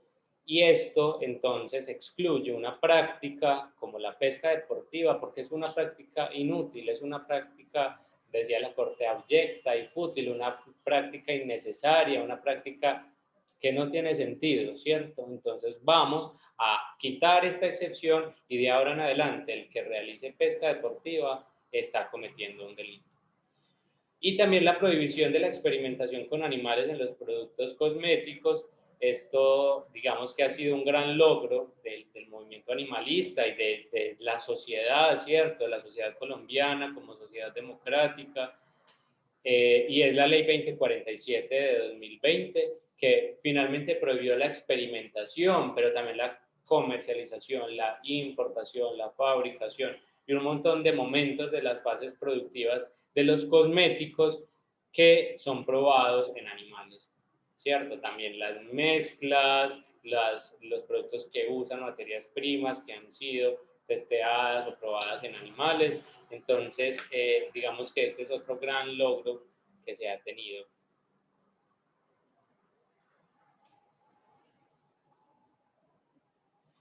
Cuando hablamos entonces de estos, como de estos elementos que como sociedad hemos ido avanzando,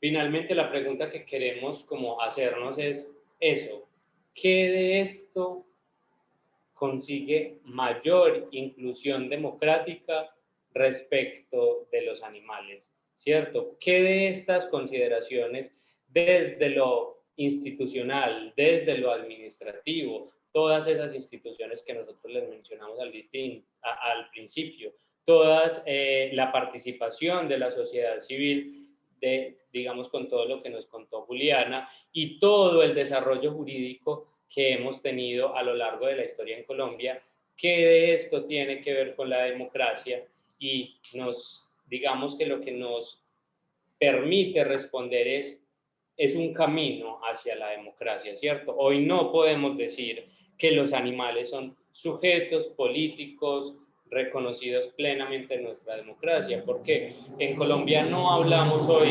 de unos derechos de los animales, ¿cierto? También a nuestro legislador le ha dado miedo hablar de eso, y aunque en algunas sentencias esto se ha mencionado, luego la Corte nos dice, no, venga, los animales no tienen derecho, los animales tienen una protección especial, y es como un ir y venir, ¿cierto? Sin embargo, desde algunas teorías, no solo teorías de la democracia, sino teorías jurídicas, nosotros sí podemos analizar que todas esas consagraciones, cuando yo les hablaba ahorita de 5 libertades de los animales, cuando yo les mencionaba de unos criterios que deben ser tenidos en cuenta y que son exigibles a todas las personas en el territorio nacional, podemos hablar de unos derechos intrínsecos, ¿cierto?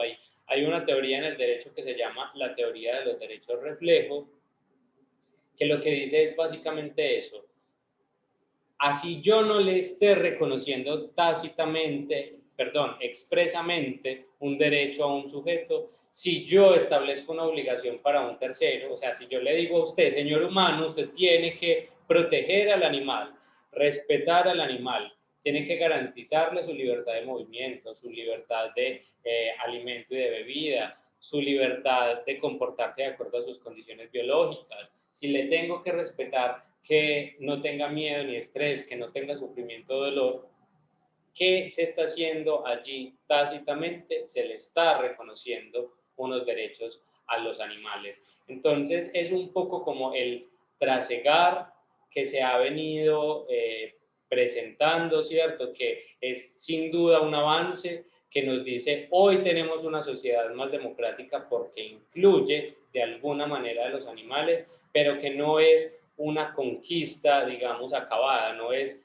una integración plena que reconoce los derechos, las garantías y todas las condiciones y necesidades del animal o de los animales en general, sino que es a lo sumo como un ir y venir en algunas pugnas, en algunas disputas, en algunos logros sociales que hoy reivindicamos, que hoy celebramos, pero que sin duda la institucionalidad, pero también la sociedad civil, los individuos, las organizaciones, tenemos que seguir avanzando en esa pugna, en esa lucha, en esa búsqueda por conseguir más garantías y será la única forma en que podamos hablar de una sociedad democrática. Yo abriría como el espacio a que conversemos en torno a algunas de las preguntas que hay en el chat, que hay también en la transmisión en Facebook. Recuerden que quienes han estado escuchando pueden poner allí como sus preguntas, porque nosotros queríamos que este pudiera ser un espacio, digamos, que estuviera alimentado por las intervenciones de ustedes, más que venir simplemente a compartir algo que tal vez no tuviera tanto que ver con sus inquietudes. Entonces, no sé si conversamos un momento sobre esas preguntas. Bien, primero que todo, Juliana, Gabriel, muchísimas gracias por ilustrarnos tanto sobre todos estos problemas tan importantes también en el contexto colombiano, especialmente en el contexto de Medellín, del que también creo yo se puede aprender mucho y muchos otros que nos ven en otros países pueden aprender algo. En efecto, muchas gracias a quienes nos siguen por Facebook Live y a las personas que están aquí con nosotros también en el Zoom. Vamos a hacer una lectura de preguntas un poco rápidas por cuestiones de tiempo, pero voy a empezar con preguntas de Zoom em, en el que por aquí nos preguntan, me puede repetir cómo nombró la idea de abandonar la sensibilización que acompaña la idea de superar el mascotismo? Me gustaron los conceptos y también me parece necesario comenzar a implementar este tipo de conceptos en nuestro discurso como defensores de animales. Y uno a esta pregunta, un comentario del profe Enrique Terán de Argentina, que les dice felicitaciones por la claridad en vuestras presentaciones. Me pareció de gran interés que incluyeran la foto de una salamandra, urodelo, en la imagen de líneas de acción, puesto que pertenece junto a ranas y sapos, por ejemplo, a estos grupos tradicionalmente desestimados a través de expresiones que incluso perduran en ámbitos académicos como vertebrados inferiores, o incluso como seres torpes o insignificantes. La fotografía y las filmaciones tienen un gran potencial en los aspectos educativos a los que ustedes aluden. Tenemos inicialmente este comentario del profe Terán y la pregunta primera. Bueno, La sensibilidad, más que la sensibilización es algo que tenemos que estar haciendo y eso va en el camino, es como de que el otro también se contagie de lo que yo siento y que empiece también a moverse, a motivarse pues como para hacer una acción. La sensibilidad, por el contrario, simplemente es una explotación como en alguna medida de ese sentimiento, es como un sentimentalismo exagerado que lo que está buscando más bien es una respuesta, puede ser proselitista o puede ser de alguna otra índole que no tiene ninguna relación o que no tiene directamente relación con la protección de los animales. Entonces yo le voy a poner, por ejemplo, un ejemplo. Le voy a poner un ejemplo. Cuando sale un político con un perrito cargado o llorando con el perrito cargado, es como explotar esas emociones sin realmente tener esa formación o esa conceptualización de la defensa de los animales. Es explotar la emoción simplemente por explotarla y eso no puede ser, o sea, nosotros no podemos seguir simplemente diciendo, ay, qué pesar del perrito, me da mucho pesar, voy a tomarme esta foto con este perrito al lado para que todo el mundo vea que yo sí quiero mucho a los perritos, pero realmente más allá de eso no existe nada. Y eso pues también va en el mismo camino del mascotismo, que es simplemente yo solamente me preocupo por mis mascotas, que realmente no deberíamos decirles mascotas, ni deberíamos hablar de nosotros como propietarios o dueños de esos animales, sino simplemente como sus responsables o sus cuidadores. Y entonces es cuando la gente simplemente ve al perro o al gato como animales merecedores de consideración. Entonces, ni precisamente los anfibios o los reptiles, o específicamente y especialmente las vacas, cerdos, gallinas, etcétera, que están muriendo para que las personas se alimenten de ellos, ellos también merecen nuestra consideración especial y deberían ser parte del argumento de cualquier defensor de animales, porque entonces si el defensor de animales, entre comillas, solamente está mirando a los perros y gatos, entonces realmente no es un defensor de animales, sino que es un defensor de un perros y gatos o un administrador de un albergue, que pues vendría siendo como una sola línea o un solo minúsculo punto en todo el mar de puntos que tiene la defensa de los animales.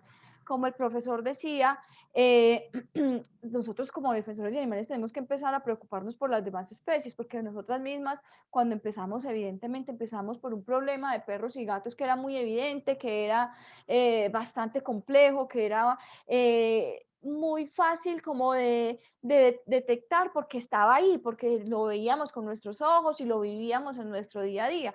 Pero hay animales cuyo sufrimiento y cuya vida miserable está escondida detrás de los muros de un matadero, tras de los muros de una planta entre comillas, beneficio o dentro de una planta de producción avícola, entonces, o están escondidos en un estanque, o están en la profundidad del océano. Entonces, nosotros como defensores de animales no podemos ser especistas, que eso es algo que pues no mencionamos mucho, pero nosotros como defensores de animales no podemos ser especistas y no podemos pensar que solamente los perros y gatos merecen nuestra ayuda, merecen nuestra atención y muchísimo menos podemos convertirnos en aquellos que explotan el dolor de esos animales y para conseguir algún tipo de rédito económico, político, etcétera. Entonces, más o menos pues como que esa era...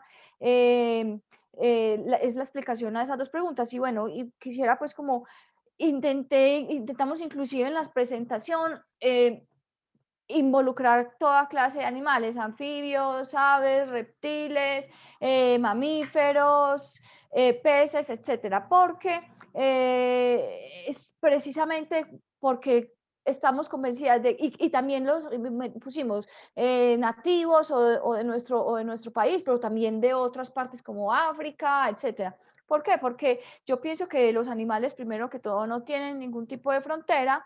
Los animales no necesitan que nosotros como seres humanos que estamos causándoles un daño, que estamos teniendo unos impactos supremamente negativos en las vidas de todos los animales, ya sea porque que estamos contaminando el agua o ya sea porque porque hemos causado la sexta extinción masiva o porque somos la causa principal de la crisis climática, cualquiera de esas razones razones, los animales en alguna parte del mundo están sufriendo un impacto causado por los humanos. Entonces, por eso quisimos como poner un abanico grande de animales de la fauna silvestre o animales domesticados, porque todos los animales merecen la consideración de los defensores de animales, y los defensores de animales somos los que tenemos que hacer entender al gobierno, a las otras personas, a la empresa privada, de que esos animales merecen esa consideración.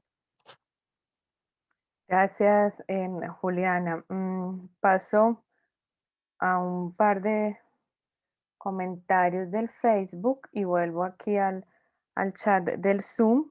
Las personas que están en Facebook tienen también ahí el enlace de la página de la Corporación Raya para que conozcan su trabajo, y también lo tenemos en el chat.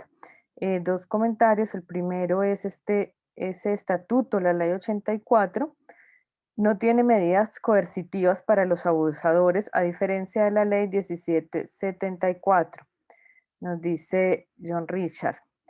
Y Marta Lucía Barberi dice, no podemos aislar la compasión y la humanización, si se puede decir así, como el personal de salud lo hacemos con los pacientes, porque caeríamos en la más dolorosa condición.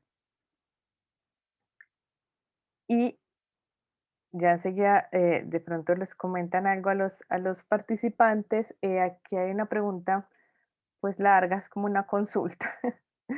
En la unidad en la que vivo instalaron unas concertinas en la reja para reforzar la seguridad, y desde que fueron instaladas se redujo considerablemente el número de aves de diferentes especies que frecuentaban el sector dentro de la unidad.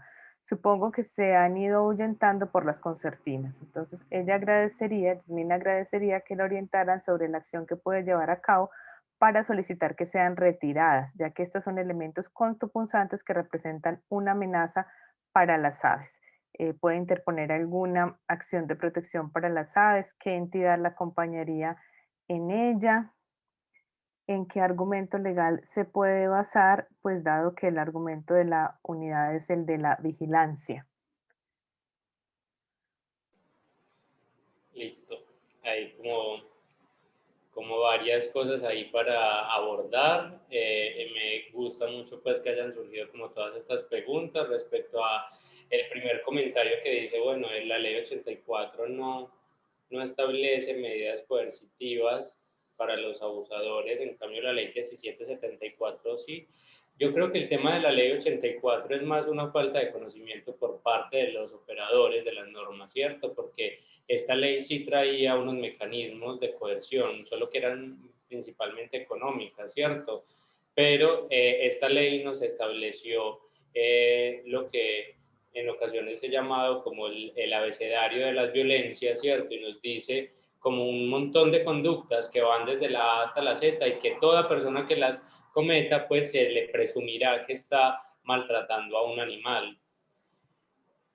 Y establece algunas sanciones económicas respecto a ellos, en cabeza de los inspectores de policía, ¿cierto? Que como delegados del alcalde, como máxima autoridad administrativa y policiva en cada municipio, pueden sancionarlo. Solo que hasta hoy los inspectores de policía no saben cómo hacer operativa esa norma, ¿cierto? No saben cómo ejecutarla. Dice, pero ¿cómo así? Entonces esa ley trae un procedimiento sancionatorio específico, pero el código de policía hoy nos trae otro, entonces yo cuál aplico el uno o el otro. Es decir, la norma hasta hoy sigue siendo como de una aplicación muy compleja para los inspectores de policía, y solo digamos en algunas ciudades hay inspectores que ya han desarrollado como la claridad de cómo debe ser el proceso sancionatorio a partir de esta ley. Y por eso la ley 1774, digamos que llegó con mucha más claridad, y ya no solo establece las medidas administrativas y las penas, digamos, económicas, sino que establece también la pena de prisión, que es una pena obviamente mucho más fuerte que las otras que eran simplemente multas y sanciones económicas, y establece también la inhabilidad para que aquellas personas que se les ha comprobado que maltrataron un animal y son sancionadas por maltrato animal, pues no puedan continuar realizando acciones que maltraten o que de alguna manera pues tengan relación con los animales. Entonces, eso es un comentario, es una anotación bien interesante que nos hace esta persona en el Facebook, porque efectivamente es difícil la aplicación de la norma, pero creo que el problema no está en la ley como tal, sino en la manera como los operadores la han comprendido y la han desarrollado.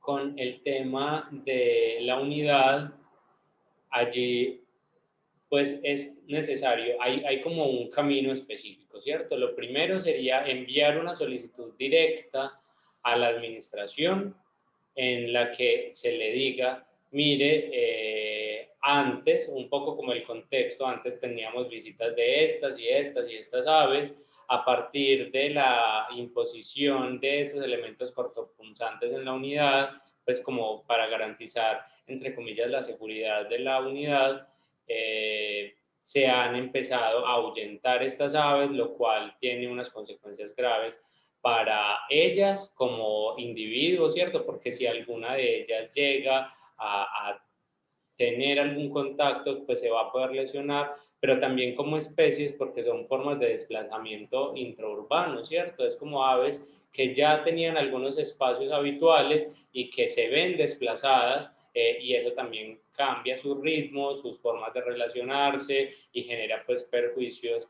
digamos, como comunidades, como bandadas o como en general como especies.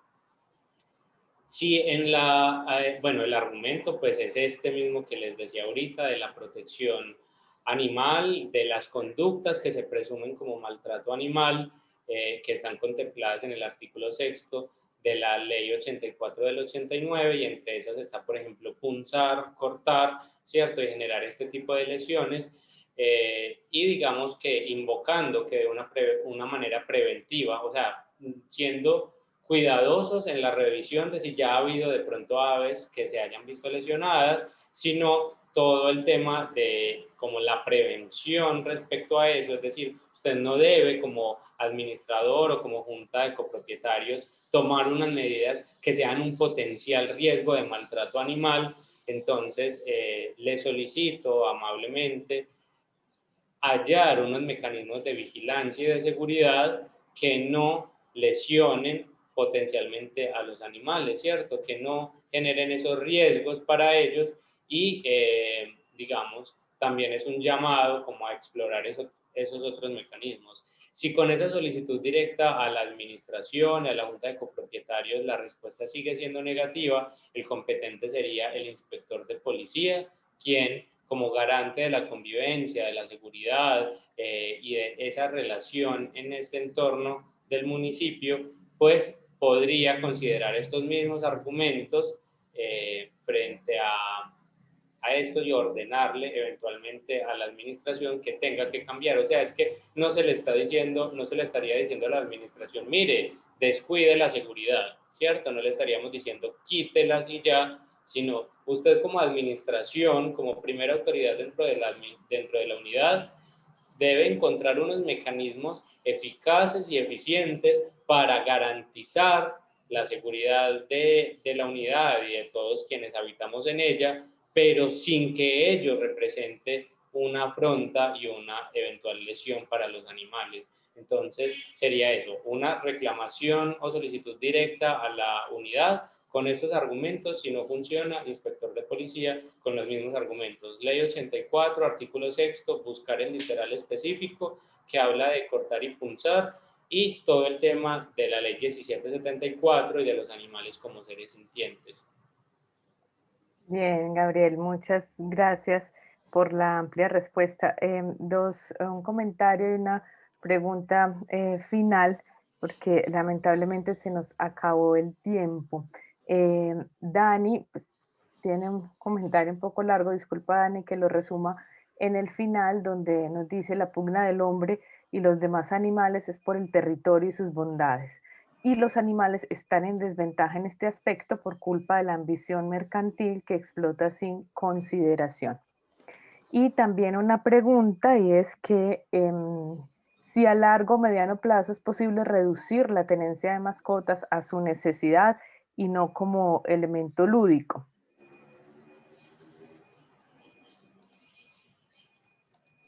¿Alguna idea, No, o Juliana? sea, yo pienso que ese es un tema bien interesante que a mí me ha gustado mucho desde hace algún tiempo. Voy a poner un ejemplo, yo he tenido animales toda la vida y yo he recogido decenas de animales de la calle, etcétera. Y yo desde hace un tiempo decidí que yo ya no quiero tener más animales. ¿Y por qué decidí yo que no quiero tener más animales? Porque yo, en ese mismo sentido, yo no quiero seguir participando de ese proceso de domesticación que volvió a los animales esclavos, entre comillas, de los seres humanos. ¿Y de qué son esclavos los animales? Son esclavos de darles compañía a los humanos, son esclavos de darles bienestar a los humanos, son esclavos, a ellos les endilgamos un montón de cosas, les dominamos absolutamente todos los aspectos de su vida, les dominamos a qué horas hacen pipí, dónde hacen pipí, les dominamos a dónde van a dormir, si duermen aquí o acá, les dominamos la clase de comida artificial que les estamos dando, o sea, absolutamente todo lo que gira alrededor de los animales compañeros es un dominio y no es realmente, o sea, no los estamos haciendo sufrir, ellos no están sufriendo de maltrato o no están teniendo pues como unas vidas miserables llenas de daño, temor y miedo y dolor, pero sí estamos dominando su naturaleza de tal forma que los animales son extremadamente dependientes de la interacción humana. Eh, y eso deriva en un montón de otras problemáticas como la población es descontrolada, los animales maltratados, los atropellamientos, los problemas entre vecinos, el impacto en la fauna silvestre propiciado por los perros y los gatos, o sea, etcétera, etcétera, etcétera. Y eso termina siempre perjudicando a los animales. Nosotros siempre vamos a salir victoriosos de cualquier interacción con los animales y eso es desafortunado. Nosotros siempre vamos a ser los que ganamos y no podemos seguir haciendo eso. Para mí la domesticación ha sido una de las cosas más horribles que les hemos hecho a los animales. La domesticación, esa forma de moldearlos y manipularlos y hacerlos a la imagen y semejanza de lo que nosotros tenemos en mente y para que nos ofrezcan unos beneficios, pues es algo en mi concepto desafortunado. Idealmente tendrían que disminuir la cantidad de animales que existen, domesticados, perros y gatos me estoy refiriendo en este caso, idealmente tendrían que disminuir y no solamente porque yo piense que está mal tener animales, pues o sea, la domesticación, sino porque hay una cantidad de animales tal en la tierra como de humanos, de perros y gatos como humanos, que está saliéndose un poco de control y eso no quiere decir bajo ninguna circunstancia que haya que recurrir a métodos de erradicación, como le dicen los conservacionistas, pues de sacrificio de esos animales, porque no es eso, o sea, nosotros tenemos que empezar a ser un poco más adultos y responsables de nuestras acciones y de las consecuencias de nuestros actos. Entonces, pues idealmente tendrían que disminuir ese número de animales, pero sucede todo lo contrario, cada vez hay más, porque cada vez somos más de nosotros y eso es proporcional, la cantidad de la población de perros y gatos es proporcional a la cantidad de seres humanos. Cuando nosotros estamos en éxito, ellos también están en éxito, cuando nosotros estamos en decrecimiento, que pues por lo general no, nunca hemos estado en decrecimiento a partir de la era industrial, pero si llegara a ocurrir, también ocurriría con ellos, porque estamos íntimamente ligados. Y pues sí, o sea, pues no sé cómo, cómo podríamos empezar a tener como esa ruptura, o no ruptura, como ese entendimiento de que tal vez no esté tan bueno que haya tantos animales, o que nosotros tengamos animales de esa forma, en ese aspecto de la domesticación, porque hemos hecho nosotros mismos, los defensores de animales, un trabajo de sensibilización tan tremendo que ahora las personas tienen un afecto increíble hacia los perros y gatos y cada vez más gente quiere tener perros y gatos. Entonces es una pregunta muy compleja que podríamos quedarnos debatiendo horas y horas y buscando a ver qué es lo que debería ser y qué no es y cómo podríamos hacer esto y lo otro. Es muy complejo, es algo súper vago y algo que no se ha empezado a estudiar en forma bien, o sea, conocemos muy bien las dinámicas poblacionales y todo eso, pero sí falta mucho comprender la ética de la relación entre las personas y los animales que tenemos como compañeros. Listo, Juliana, Gabriel, muchísimas gracias por acompañarnos esta tarde. Hemos aprendido mucho, tenemos todavía muchas discusiones pendientes, entonces esperamos poder encontrarnos en otros espacios. Muchas gracias a quienes nos acompañaron por Facebook y también por nuestro seminario Zoom. Que tengan una buena tarde y un fin de semana. Nos vemos dentro de 8 días. Hasta luego. Gracias, chao. Chao.